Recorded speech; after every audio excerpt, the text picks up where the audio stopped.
Hey guys, welcome back to the Readers. I hope you are having an amazing day. Let's get right into the stories. The first one is Prorevenge story. I was desperate to join a new job after my husband and I were both laid off in early 2025.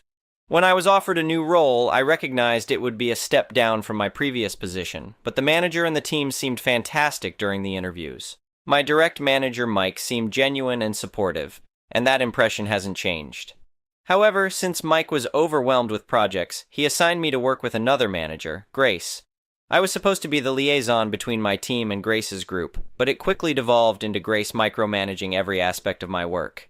"You need to skip lunch today. This presentation can't wait," she'd demand, or she'd call me late at night. "Why aren't you answering your phone? This is urgent." She'd arbitrarily force me to move or cancel vacation days I'd planned months in advance. The worst was her personal attacks. During one team meeting, she looked me up and down and said, "You're quite large for an Asian person, aren't you?" The list of her offensive comments grew so long that it filled 3 pages in my notes. When I'd stand up to her saying things like, "That's inappropriate and unprofessional," she'd become even more hostile. I only stayed because we desperately needed the income. The breaking point came on a Friday afternoon in June when she screamed at me over a video call. "How dare you schedule this meeting without Marcus? He's crucial to this project." I had no idea who Marcus was. She'd never mentioned him before. I was already dealing with my mother's terminal illness, and I just couldn't take it anymore.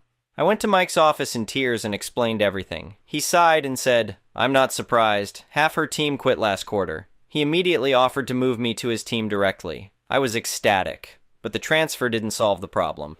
Grace continued sending demanding emails and messages. When I started ignoring them, she stormed over to my desk one morning. "Everyone needs to hear how incompetent you are," she announced loudly.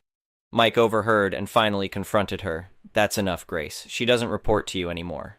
But the harassment continued. After 2 months, I wrote my resignation letter, attached my 3-page list of Grace's offensive comments, and CC'd the entire leadership team. Mike tried to convince me to stay, offering remote work and different projects, but I told him, "Unless Grace leaves, I can't stay here." Unfortunately, her boss was based in Singapore, and despite multiple HR complaints from at least 5 people, nothing changed. So I left, making sure everyone knew exactly why. The next few months were brutal. Some nights we'd share a packet of ramen just to afford my mom's medical bills and funeral expenses. Even after my husband found work, we struggled to catch up on bills. I spent countless hours applying to jobs, sometimes over 20 applications per day. Then last month, I saw an announcement that Alex, a former colleague from my previous company, was joining as the new Chief Operating Officer. I texted him, "Congratulations on the new role. Let me know if you'd like any insights about the company." We had a great catch-up call where I shared my thoughts about potential innovations. Afterward, he surprised me by offering me a position as his Chief of Staff. I accepted immediately.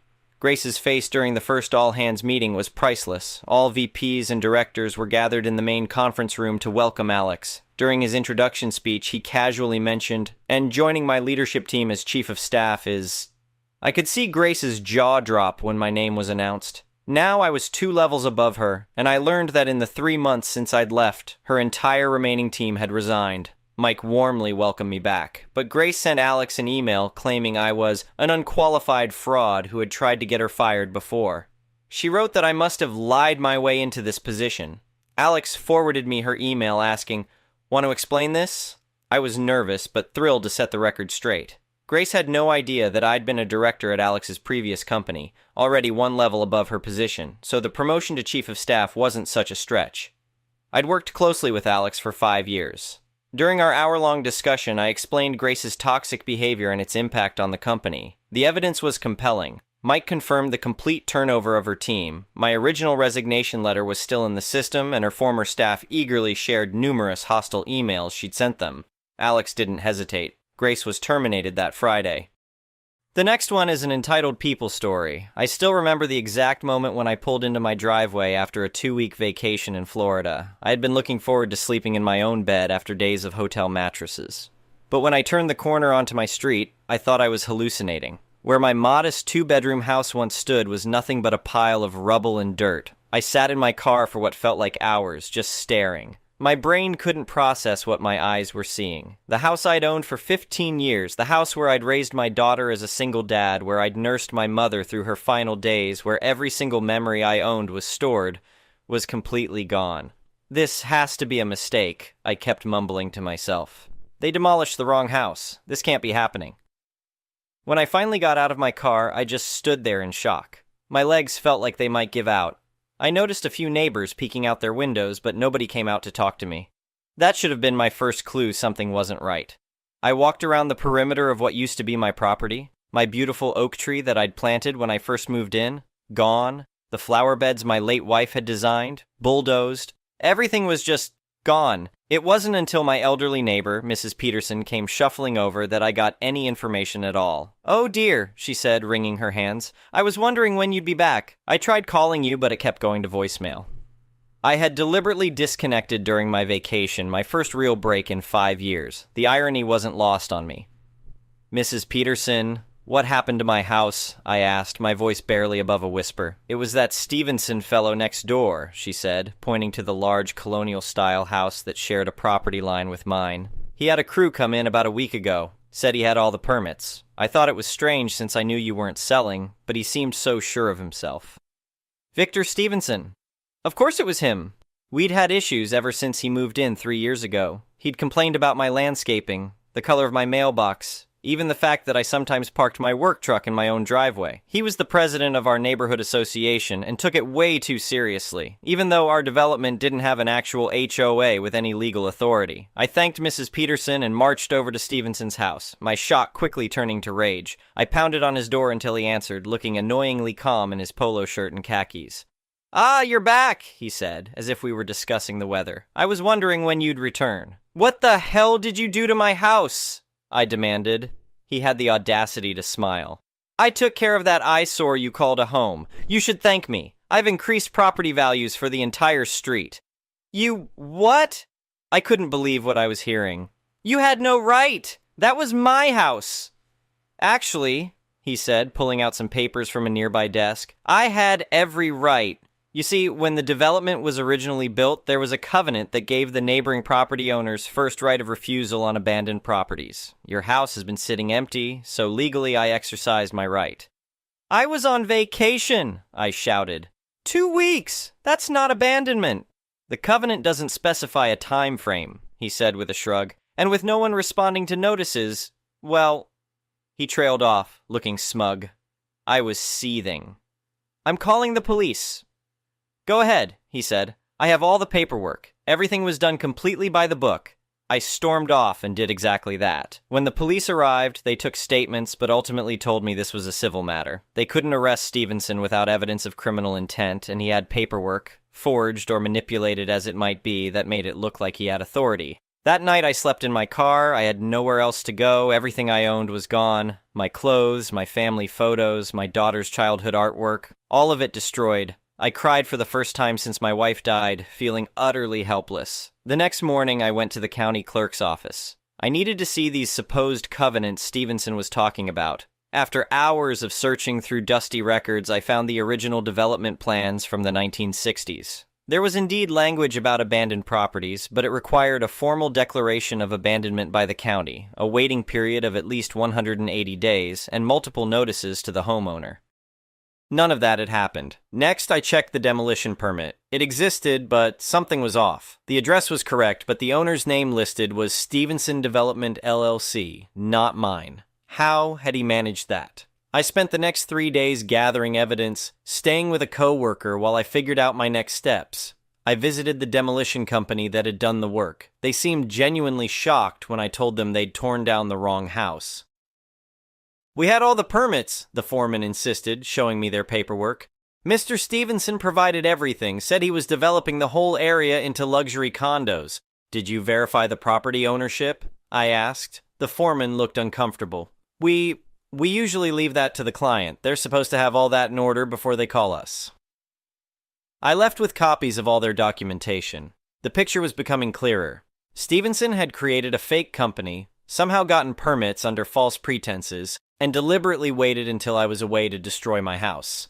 My next stop was a lawyer's office. I found a property attorney who agreed to take my case, even offering a payment plan when I explained that everything I owned was now under a pile of rubble. "This is one of the most egregious property rights violations I've ever seen," she said, reviewing my evidence. "We're going to sue him for everything he's worth."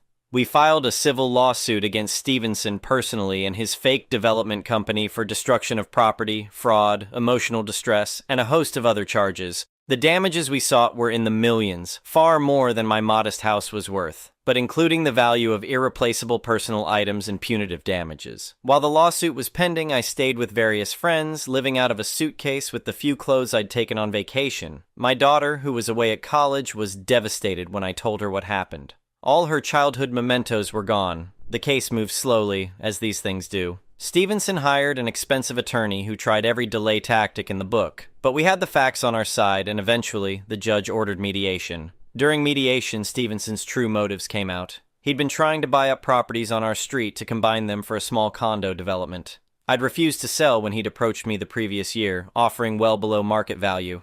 So he'd decided to take matters into his own hands. "You should have just taken the offer," he said during a break when our lawyers were out of the room. "This is prime real estate, and your little rancher was bringing down values." "It was my home," I said, my voice breaking. "Not an investment, not a statistic on your property value spreadsheet. It was where I lived." He just shrugged, as if my loss meant nothing to him. Mediation failed, and we proceeded to trial. It was a grueling process, but finally, after 8 months, we got our day in court. My lawyer presented a devastating case showing how Stevenson had falsified documents, lied to the demolition company, and violated numerous laws and regulations. The smoking gun came when we subpoenaed Stevenson's emails and found messages to a local planning board member, who happened to be his cousin, asking for expedited permit approval without the usual red tape.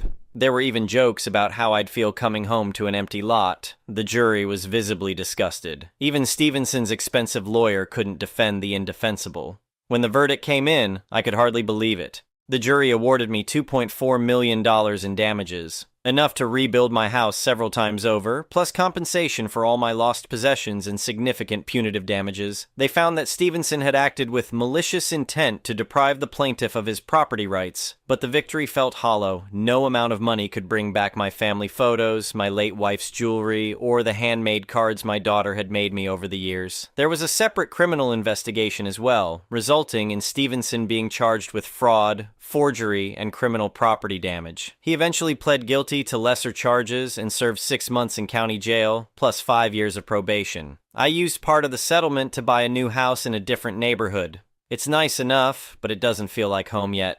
I've tried to replace what I can, furniture, clothes, appliances, but the things that mattered most are gone forever. Stevenson had to sell his house to pay the judgment. His development plans collapsed, and I heard his wife left him. I should feel satisfied with this outcome, but mostly, I just feel tired. I'm still working through the trauma with a therapist, trying to process how someone could be so callous about destroying another person's life. If there's a silver lining, it's that the experience showed me who my real friends are. My coworkers took up a collection to help me get back on my feet. My daughter's college roommates gathered photos they had of her childhood that I could frame. And Mrs. Peterson gave me cuttings from her garden, descendants of plants my wife had shared with her years ago. I'm rebuilding one day at a time, but I'll never forget pulling into my driveway that day and seeing nothing but rubble where my life used to be. I hope no one else ever has to experience that feeling. As for Stevenson, last I heard, he was working at a car dealership in the next town over. Apparently, no one in real estate wants to work with him anymore. It's not enough punishment for what he did, but it's something. Justice was served, but at a cost I never should have had to pay. Update. It's been just over 2 years since I pulled into my driveway to find my house reduced to rubble. A lot has happened since then, and I thought it might help someone else going through property disputes to hear how things turned out. First, let me address the settlement money. After legal fees, I walked away with about $1.8 million. It sounds like a lot, and it is, but rebuilding your entire life from scratch is expensive in ways you'd never imagine. I decided not to rebuild on my old lot. Too many bad memories there. Instead, I bought a house about 20 minutes away in a quiet neighborhood with no HOA and no neighborhood association. It's a little bigger than my old place, with a nice yard and plenty of privacy. The house itself cost $450,000, which is a lot for this area, but I wanted something solid that would last. What surprised me most was how expensive it was to replace all the everyday items you take for granted. From kitchen utensils to towels to clothes to furniture, it adds up fast. I spent nearly $100,000 just furnishing the house and replacing basic necessities. And that doesn't account for the things money can't replace. I set aside $500,000 for my daughter's future. College, a down payment on her first house, whatever she needs. She was hit hard by the loss of her childhood mementos. We've worked together to recreate some of it, reaching out to family friends who might have photos or videos from when she was growing up. It's not the same, but it's something. The criminal case against Stevenson wrapped up about 8 months after the civil judgment. He ended up serving 4 months of his 6-month sentence, getting out early for good behavior. The probation stuck, though, and he has to check in with a probation officer monthly. He also had to complete 500 hours of community service, which I heard he did at a homeless shelter. There's some irony there, considering he made me temporarily homeless. The most satisfying part of the criminal case wasn't the jail time, though. It was the restitution order. On top of the civil judgment, the criminal court ordered Stevenson to pay an additional $150,000 in restitution for the criminal damage. His lawyer tried to argue that the civil judgment covered the damages, but the judge wasn't having it. She said the criminal restitution was for the emotional and psychological damage his actions caused. About 6 months after the judgment, I received a letter from Stevenson's wife, well, ex-wife now. She apologized for what her husband had done and said she had no idea he was planning anything like that. She'd divorced him and was trying to rebuild her own life. I appreciated the gesture, though it didn't change anything. The demolition company didn't get away clean either. They faced significant fines from the county for failing to properly verify property ownership before demolition. They also lost their business license for 6 months, which nearly bankrupted them. I didn't sue them directly. They were just doing the job they were hired to do, even if they should have been more thorough, but they learned a hard lesson. As for the property itself, I sold the empty lot about a year ago to a young couple who wanted to build their first home. I sold it at a fair market price, not trying to make a profit. It felt good to know that new memories would be made there, replacing the painful ones I had. One unexpected outcome was how the neighborhood changed after everything happened.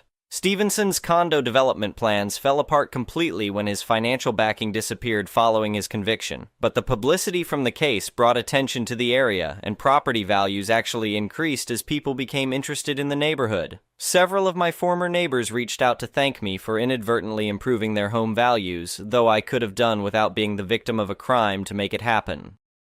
Mrs. Peterson, my elderly neighbor who had tried to warn me, passed away peacefully about a year after everything happened. She left me a small bequest in her will, a collection of garden gnomes she knew I had always complimented when visiting her. They now stand guard in my new garden, a quirky reminder of a kind woman who tried to help. The hardest part of all this wasn't losing the house itself. It was losing the irreplaceable items inside. My late wife's wedding dress that I had kept in a preservation box, the handmade quilt my grandmother had given us as a wedding present, my daughter's first pair of shoes, her kindergarten artwork, the Mother's Day cards she'd made for her mom that I'd kept safe all these years. No amount of money can bring those things back. I've had to learn to live with that loss, to understand that memories exist in our hearts and minds, not just in physical objects. It's been a difficult lesson. But there have been unexpected bright spots too. About 6 months ago, I received a package in the mail from an old high school friend I hadn't spoken to in decades. She had seen my story on the local news and remembered she had photos from our senior year trip that included me and my late wife when we were just dating. Those photos are now framed in my hallway, a piece of history I thought was lost forever. I've also reconnected with family members I had lost touch with. My cousin from Idaho came to visit and brought family albums with photos I'd never seen before. My uncle sent me digital copies of videos from family reunions in the 90s. These gestures meant more to me than any settlement money. As for me personally, I've changed. I'm more cautious now, more careful about documenting everything. I have a home security system with cameras covering every angle of my property. I keep important documents and irreplaceable items in a fireproof safe. I even digitized what photos I've managed to recover and store them in multiple cloud locations. But I've also learned to let go a little, to understand that things are just things, and while they matter, they're not everything. I've redirected some of my settlement money to experiences instead of possessions. My daughter and I took a trip to Europe last summer, something we'd always talked about but never done. We're planning another to Japan next year. I've started volunteering at a local housing rights organization, helping people who are facing eviction or dealing with predatory landlords. It feels good to use my experience to help others, to turn something negative into a positive force. Last week I ran into Stevenson at a gas station. It was the first time I'd seen him since the trial. He looked older, tired. He started to walk away when he saw me, but I called his name. When he turned around, I could see the shame on his face. "I want you to know," I said, "that I'm doing okay, that what you did was terrible, but it didn't break me." He nodded, unable to meet my eyes. "I don't forgive you. I continued. "I don't think I ever will. But I'm not going to let what you did define the rest of my life." I didn't wait for his response. I just got in my car and drove away. For the first time since this all began, I felt truly free of it. So that's where things stand now. I have a new home, new beginnings, and a new perspective on what matters. The legal system worked, even if it took time. Justice was served, even if it couldn't restore everything I lost. If there's one thing I want people to take away from my story, it's this: document everything. Take pictures of your belongings. Keep records of all communications with neighbors, especially difficult ones. And most importantly, back up your photos and important documents somewhere off-site. You never know when you might come home to find everything gone, but also know that if the worst happens, you can rebuild. It won't be the same. It can never be exactly the same, but you can create something new, something good, something worth fighting for. The next one is a malicious compliance story. Around 2000-2001 in Argentina, I did a network admin course. The guy that taught the course was also an admin in a university, let's call him IT prof, and he told us this story. The department of the university IT prof worked for dealt mostly with philosophy and philosophy-related careers, and it was around 95% female students, mostly high school graduates, but also a lot of people that, once retired, started the career as a hobby. In Argentina, university can be free of charge. In Argentina, IDs are numbered and sequential. So, for instance, if an ID starts with 28 million, you can estimate what year that person was born in. There's only one caveat. Foreign-born people that have gained citizenship get a number that starts with something like 80 million. The dean, let's call him Creepy Dean, at that department was a 55-something old dude with, you guessed it, a pretty creepy behavior. IT prof could access browsing history of every single person in the department, and let's just say his wasn't pretty nor university related. Creepy Dean taught a couple of mid-career courses. He was one of several professors that taught these courses. Every year, each university assigns the students to the courses they ask for and divides them between all available professors. Sometimes this is done by hand, sometimes it's randomized somehow. This is handled by each department.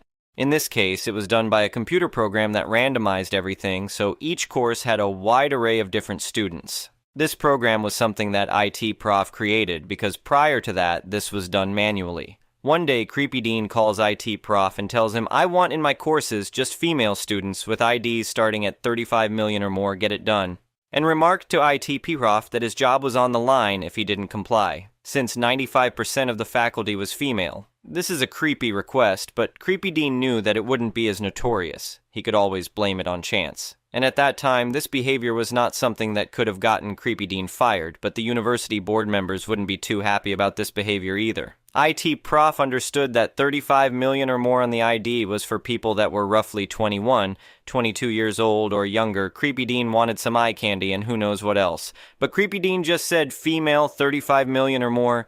So IT prof complied. He assigned all foreign female students with IDs starting 80 million and all older than 65 to Creepy Dean courses. Creepy Dean was furious the first day of classes. He wanted IT prof fired. IT prof told him, "I've complied with your request, even though it was weird and something that I'm sure the board members wouldn't be happy to find out about." IT prof told us Creepy Dean got dishonorably discharged as dean a couple months after this story. There were some speculations, but he never found out exactly why. The next one is an entitled people story. Well, if you read my other posts, you already know that Mia was intelligent, only academically, so naturally she had excellent grades at school, which gave her a certain impunity in the family, and her parents would let her do anything she wanted, even bullying, except consume a certain oregano. This happened in early 2022. We were 18 yo. Here in Argentina, the pandemic restrictions, which were ridiculously long, had recently gone away. As so many times I had introduced Mia and my current best friend, calling her Ale, a few months earlier, but their friendship had already begun to weaken due to Mia's personality, and because Ale began to notice the dislike my aunt had for her. Ale's parents are Bolivian immigrants, and she has Andean facial features and a darker skin tone, which was totally a problem for my aunt. We still hanged out together, though, more than anything, because Ale felt sorry for Mia to a certain point. Mia found an Instagram profile of a girl who was selling brownies with oregano, and she totally wanted to try them, so she asked us if we wanted some too, and we said yes. However, there was a problem, my aunt and uncle. So Mia asked Ale to lend us her house to eat the brownies there, since Ale's mother was not around all day due to work and her father was in Bolivia at the time, and Ale agreed.